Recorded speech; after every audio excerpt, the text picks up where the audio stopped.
എല്ലാ സുഹൃത്തുക്കൾക്കും എൻ്റെ സ്നേഹം നിറഞ്ഞ ആശംസകൾ. എല്ലാവർക്കും എൻ്റെ നന്ദി അറിയിക്കുന്നു. Mr. Speaker, I believe that is the first time my mother tongue, Malayalam, has been spoken in this House. I extended my heartfelt thanks and wishes to everyone, to all those who have supported me on my journey to Parliament, including the Malayali community in New Zealand. I have the honour of being the first Indian-born woman Labour MP, possibly the first who has grown up in Singapore. I acknowledge the role that both countries have played in shaping my perspectives in life. I acknowledge former Labour MPs Dr. Ashraf Chowdhury and Dr. Rajendra Prasad, who also have links to South Asia and in whose footsteps I follow. Becoming a Member of Parliament is a surreal experience for most, I'm sure, but it's particularly so for someone like me. I was born in India, grew up in Singapore, and I moved to New Zealand as a young adult, at a time in my life when I wanted to step outside my comfort zone, move to a country where I didn't know anyone, and build a life for myself.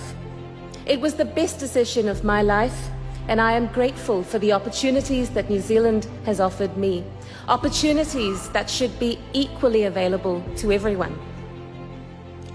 It's often said that the greatness of a nation and its moral progress can be judged by the way it treats its most marginalised. Mr. Speaker, I've spent most of my working life advocating for those whose voices are rarely heard, ethnic women survivors of violence, and more recently, migrant workers who've been exploited. I want us to be a nation that also values heritage languages.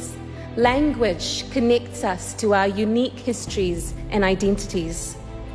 A truly egalitarian nation where everyone is valued regardless of where they come from or what they sound like.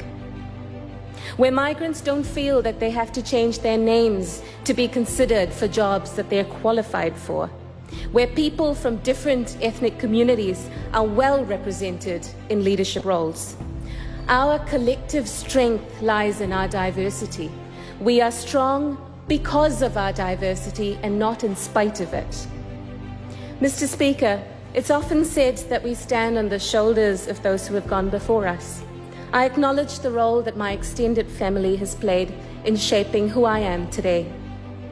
My maternal great-grandfather was a unionist and a proud member of the Socialist Party in India.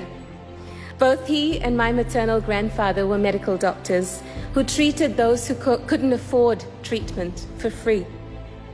I've been brought up in a family that for generations believed that it is our duty to value everyone equally and to serve those who are less privileged.